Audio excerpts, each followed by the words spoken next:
together is absolutely key, and a system must support that and maintain and track and audit, if you like, the assertion that this Jeremy Annis in this media article is the same as this Jeremy Annis in the client population. And that link between client and news has to be kept forever, and the audit trail of that needs to be brought out for regulatory reporting as well as management reporting and so on and so forth.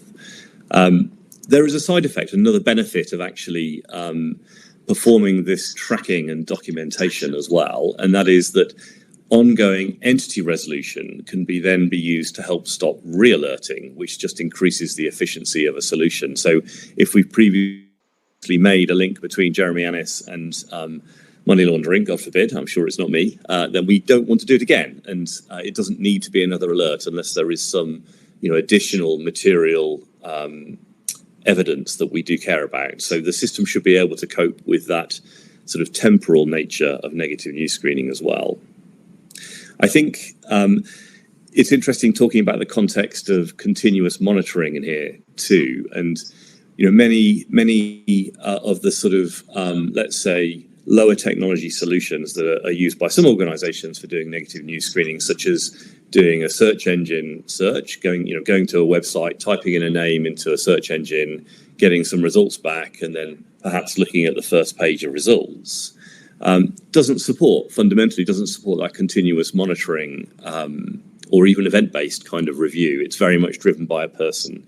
And so I think a good state-of-the-art solution here in negative news screening is able to do and perform continuous monitoring because it has memorialized and stored all of that media within the solution itself. And then I think more generally from a governance and an auditing perspective, in any compliance tool, there has to be a very strong trail of evidence from an assertion that a machine is making around risk, and including the assessment that a human analyst might be performing on top of an alert, for example, as well. And then there's one side effect of this as well, which is perhaps a new innovation that more modern solutions are able to take advantage of, is if we're recording all of these facts, then actually we're able to learn from them as well and improve the efficacy of the system over time, which is clearly something that Ripjar solutions do as well. Thanks, Jeremy. And, we've learned how to kind of narrow the scope of our negative news screening with a risk assessment, and Jeremy touched on identity resolution. Another way to increase the efficiency of a screening program is to have a clear definition of the risk categories that are relevant to your program. So Miroslava, how does the Dow Jones research team determine what categories of risk with respect to news would be material or helpful to clients? So, as I mentioned previously, it all does start with a definition. And before we start building structured content set, we aim to have clearly defined categories of data that would be included. Again, as I said, it's not only important to users of our data, so they know what to expect and what not to expect, and if needed, possibly complemented with other solutions, depending on their risk appetite. But it's also important for our researchers so they know what names to include, what events of adverse nature to include. As I also mentioned, there is no universally agreed definition of adverse media, so this is something we have had to design internally in collaboration and input from our clients, and of course, looking what's out there and what the tendencies are in the industry and any kind of regulatory input, which hasn't been plentiful so far. We have traditionally focused, when it comes to structured adverse media content, we have traditionally focused on content that is relevant to the management of financial crime risk. So it's been focused on negative events to help with AML and CTF, crimes such as corruption, bribery, fraud, money laundering, embezzlement, any other type of financial crime you can think of. Organized crime, of course, as well, trafficking, whether it's drugs or arms trafficking, endangered species even, and of course, human trafficking, modern slavery, as well as terror-related offenses. specifically excluding physical crimes, civil proceedings, minor offenses. Wolfsberg guidance does mention speed tickets, etc., as of not much importance to news media screening. Each of these crime categories would then be defined further, right? What exactly would be included under each? And here, again, the substantial understanding of the different countries' legal system is vital to make the right decision, whether when selecting the reports of crimes, separating the material news from non-material one. Categories of offenses as well as stages of crime are subject to local legal definitions, so having a thorough understanding of this area is required as well. Only this way we can then identify reports of events that are relevant to the coverage we have set out to fulfill, and those that are not relevant, so they can be discarded, whether it's because the case didn't reach the necessary legal phase, or the charge itself is not relevant to the crime types we aim to include, etc. So really focusing on the news, on the information that is relevant to what we want to provide. Something we also focus on, and this is specifically true when it comes to the structured adverse media content for individuals, is the monetary value of the crime. So where it is appropriate, of course, there are some crimes that do not have monetary values. Terror-related offenses, for example, will not have them. And this, again, is in the spirit of providing the most actionable and most relevant data without flooding our client systems with large volumes of names that are associated with petty crimes, with lower kind of importance of offenses, etc. And imposing those monetary thresholds has been really useful when determining, let's say, the importance of the negative news event. And it has also provided and does provide our researchers and also our clients with an objective standard by which high-risk, high-profile crime can be targeted, and it results in a consistent coverage of crime for each country, considering that our coverage is global. So those definitions and decisions are set, but what is material or not, it does depend on each. So they don't necessarily have to be, to everyone's liking, but they do naturally evolve. So we have always been working very closely with our clients and take the feedback into consideration, together with monitoring the regulatory landscape, as I said, and checking for trends and what's coming next, and have been able to make changes to definitions that we use, whether it's adverse media or any other content set, and expand the scope of the content. So we continue providing the information that is relevant to our clients. And we do believe this is something that is obviously going to continue into the future. Thanks, Miroslava. The Wolfsberg guidance also talks about the reliability of the information used for decision-making. Our audience also has a couple questions along the same lines. And I guess, Jeremy, could you tell us a little bit about how technology can filter or identify unreliable sources? Sure, yeah. I think there's an awful lot of sources out there, and the vast majority of them are somewhat unreliable. I think is probably where we should start. And there is a huge variability in the quality of media sources available, especially sort of local news sites, local web sources, and so on within a particular country. So that's the beginning of the problem. We've got millions of sources. I think from my last count, anyway, Ripjar is currently hosting somewhat of the order of 7 billion articles that have been collected over the last sort of 10 years or so.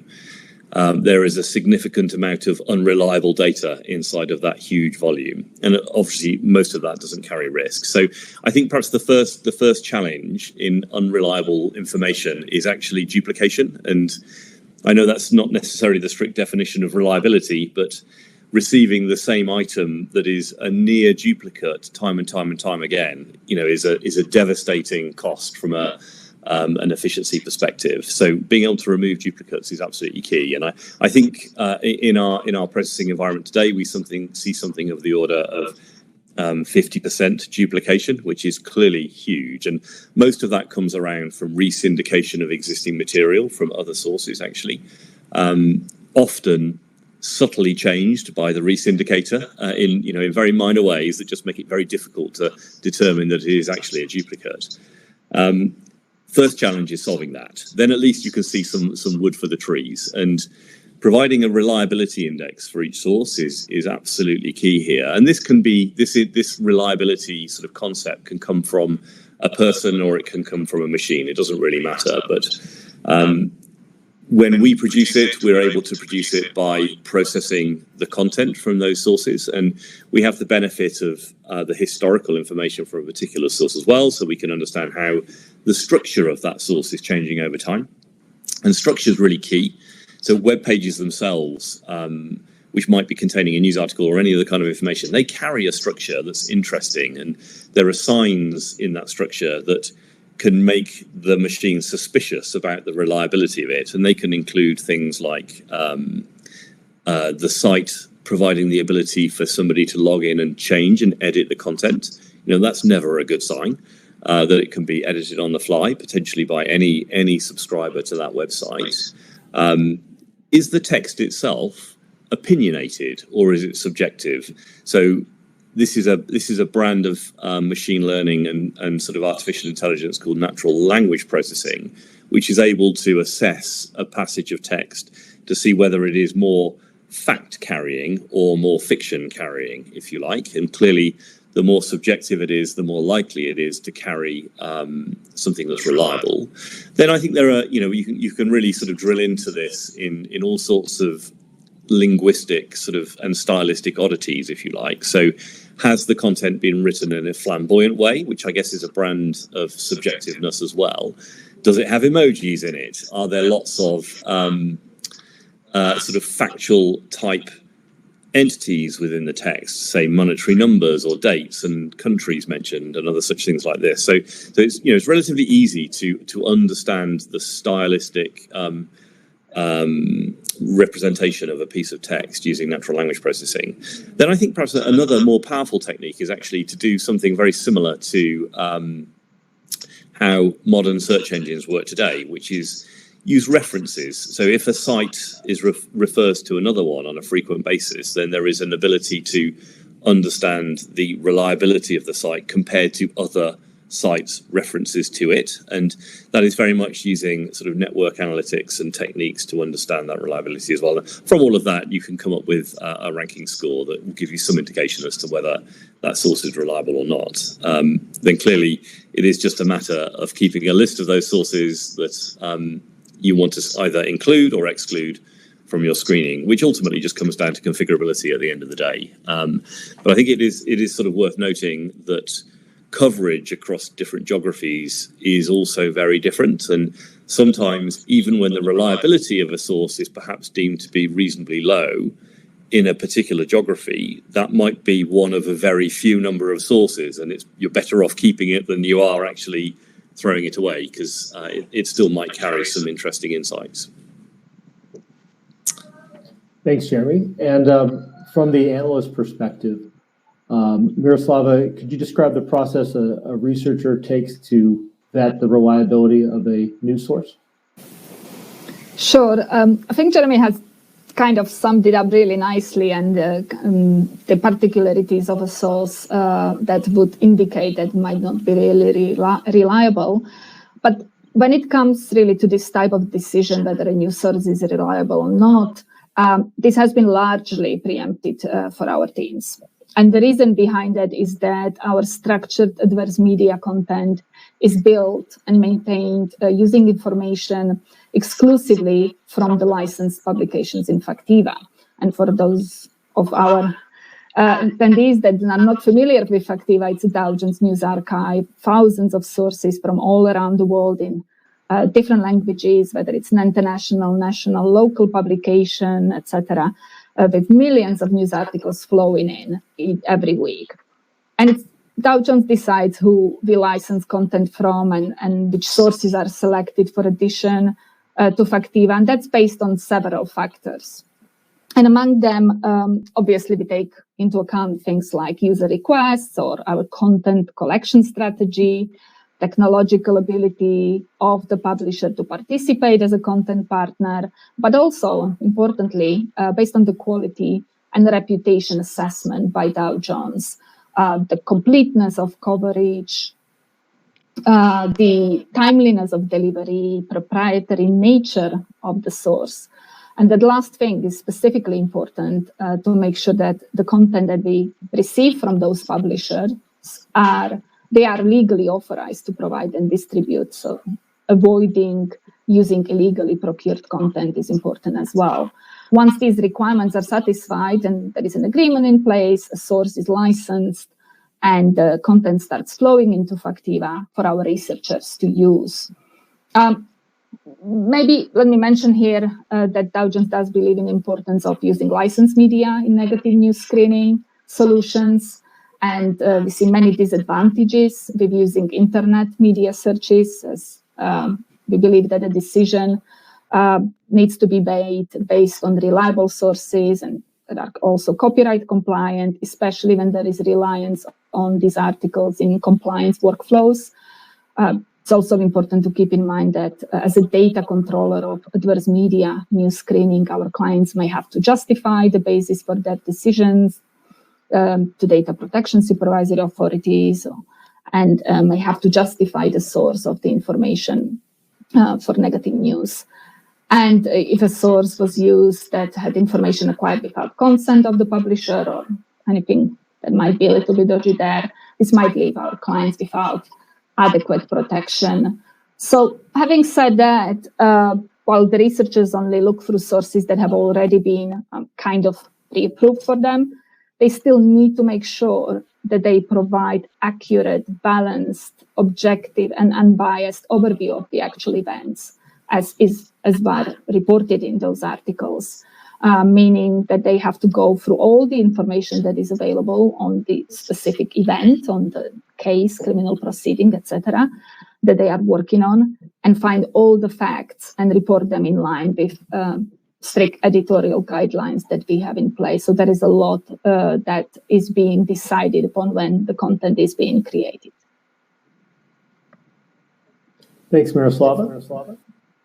And around the documenting your processes, the reliability of the information that's based on your information, that your decisions are based on, I think we have a pretty good overview of both the analyst-led approach and the technological approach. The Wolfsberg guidance also talks about documenting the configuration of your screening systems, alert management, your governance process. As Jeremy mentioned before, you can play back into the risk assessment some of the information that you learn throughout the due diligence process. And that can, of course, impact the score and frequency of monitoring. Sorry about some of the background noise. We're getting, I guess, ready for school. Also, with respect to defining negative news, the Wolfsberg guidance talks about there's no single definition, but oftentimes it'll describe negative news as risk-relevant information identified in the public domain. And actually, I'm going to switch gears quickly because an interesting question related to that popped up from our audience. This is to Miroslav or Jeremy. How do you manage conducting negative news screening in jurisdictions where there's not a lot of information available in the public domain?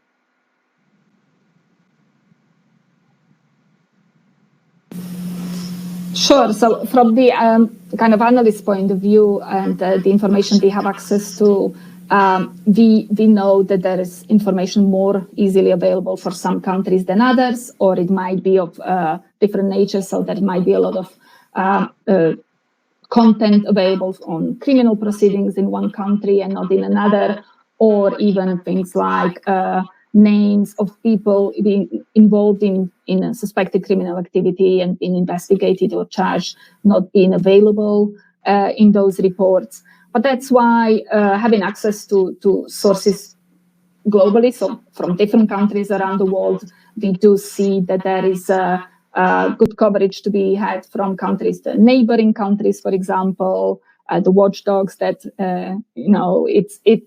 information can be obtained through other means, so not necessarily directly from that country sources. Also,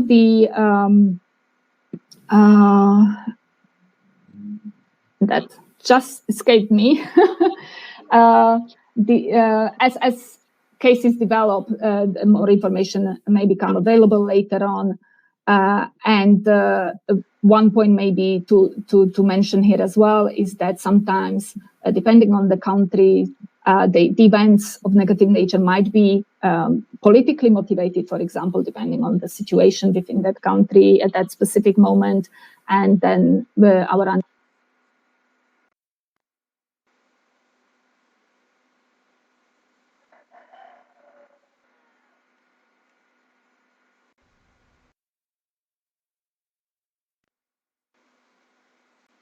countries and geographies that have a poor coverage of the media, or a sort of a much smaller media apparatus, if you like, you often find that other countries have better coverage of them, and that references to sort of, in particular, sort of newsworthy events, which are often the risky ones from our perspective, will be picked up, as Miroslava says, either by neighbouring countries or even by the larger press organisations in more developed countries as well. And it's very easy to see those links actually between the sort of smaller countries and the bigger ones. Thank you for that background.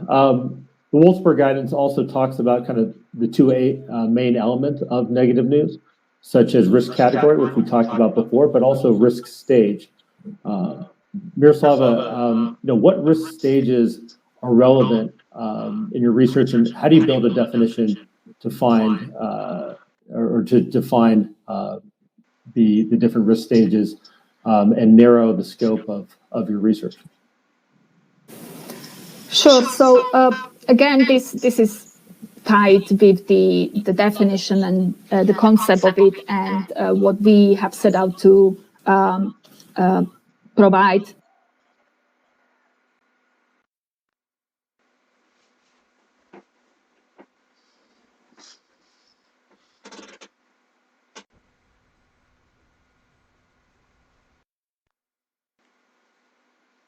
Creation of these profiles is to ascertain if a formal legal process that might lead to criminal proceedings has been initiated.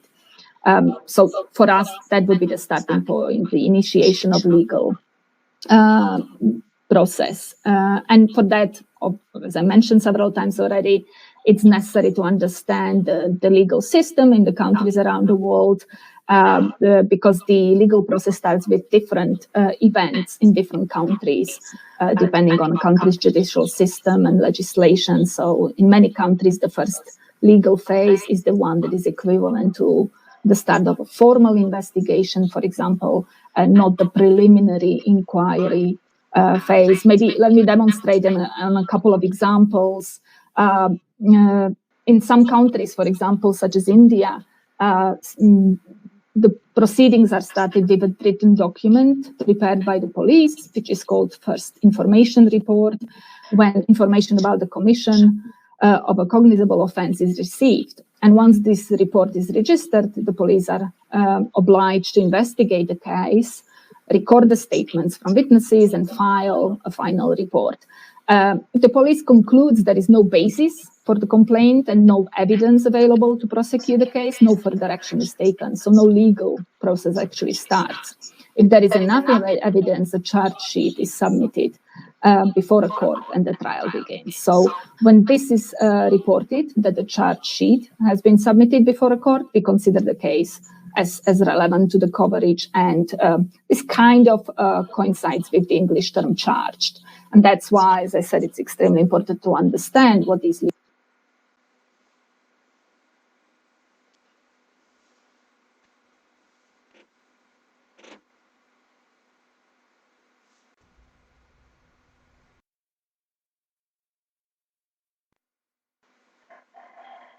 brief period of time and they are then released with no charges, as a general rule, that would not be included because that often leads nowhere.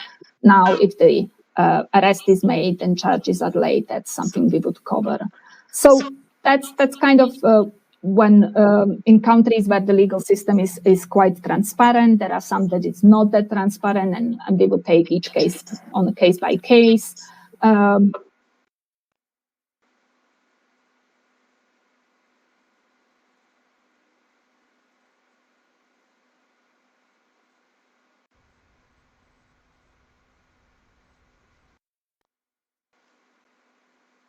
For any developments, to make sure that any subsequent stages, such as charges being issued, person being put on trial, verdict, sentence, appeal, and in some instances acquittal, that all that is recorded and available within the profile to allow our clients to make the right decision. And again, these stages may not be present in all criminal proceedings in all the countries around the world, or they may not be reported in the media. So our coverage can start with the reports in any of these stages, basically. Great. And I do want to jump ahead. We have about 8 minutes left. A question came in from the audience around matching on non-Latin scripts. The Wolfsberg guidance also talks about this issue.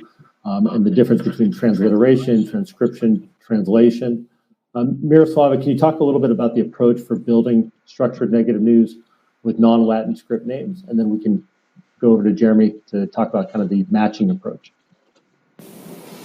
Sure. So I think I would have to say that in general terms, they are basically the same processes. So whether it's Latin script based information or none wouldn't make a huge difference, but there are some aspects to consider. First, you need a language expertise, obviously, specifically when it comes to this type of content. It is necessary to understand the legal terminology that is being used in court documents, media reports, and to recognize when they are being used correctly and when they're the journalist style, and sometimes they may not necessarily get the terminology right. Translated articles might often be misleading because of that loss in translation of legal nuances, which is also extremely important for us to understand. So having access to those local sources is actually extremely important because the coverage tends to be there much wider and in more detail and accurate and up to date. And also, if we are using an automated process at any stage of the data collection, extraction, entity identification, which we also do on our side, obviously, the technology needs to be able to recognize the relevant terminology in the corresponding language. So that's important. And when those automated processes are developed, there is a feedback loop from the research team as well, and that the better the language and expertise and understanding, the better the feedback and the better the automated processes are working. But when I said there is not much difference, is because once we have access to the non-Latin script information, the researchers can then process the case as in any information in other languages or English. The difference there is, of course, that the input language is different, and there's a lot of translation happening. And when it comes to names specifically, we have to make sure that we provide the information as it comes from the original script. So we would keep that name on the profile in the corresponding script, but also provide a Latin script version where we apply transliteration rules specifically for people name and rely on internationally accepted methodologies when it comes to transliteration. Some of them are much better defined than others. I'm sure we all agree that transliteration from Russian, for example, is not a huge problem, while Arabic might not have as well-defined transliteration rules, or there might be differences in use in different places, different countries, etc. So, and also when it comes to names of entities, what's important to consider here is that often an entity uses an English name In addition to any transliterated names that we would provide, we actually have to go and search for that English name that a company uses. Sometimes they're registered with it, sometimes they use it on their website, in their annual reports, or in their communications with others. So it's important to be able to find that, because that's likely the most official English name or a Latin script name that we would be able to provide, and then our clients to screen on. So a lot happening there, and as I said, language expertise is extremely important. But that would the output would basically look the same to our clients. The structured profile is exactly the same. Once they click through to the sources to see the underlying information, also, of course, the information would be in a different script or language. Jeremy, is there anything you'd like to add on the technology identity resolution side? Yeah, I guess I'll be brief given the time. It's a hard problem, I suppose, if we start there. So our technology deals with negative news screening in 26 different languages to varying degrees of success. Not every language is born equal, and there isn't the same volume of negative news in every language either as well. And so there we go. We've got 26 different languages of content. We've clearly got more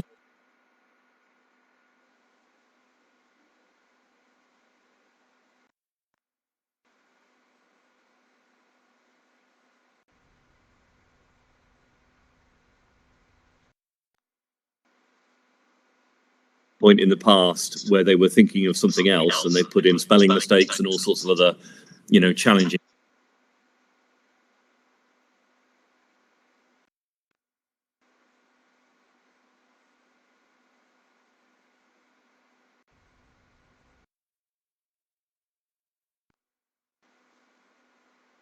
There's various ways of trying to beat the problem, and we combine machine learning and statistical models alongside those sort of transliteration rule sets and other techniques. And ultimately, the real trick here is understanding that a whole variety of different types of secondary identifiers and other context can be brought into play from the client population to make this less of a problem ultimately, and being able to go from Jeremy Annis in a Latin script to Jeremy Annis in a variety of other scripts, a variety of other languages, because Jeremy Annis might have committed some predicate crime, for example, in China, and it's been picked up in the media. It is genuinely a global problem and requires a genuinely global solution in your entity resolution capability.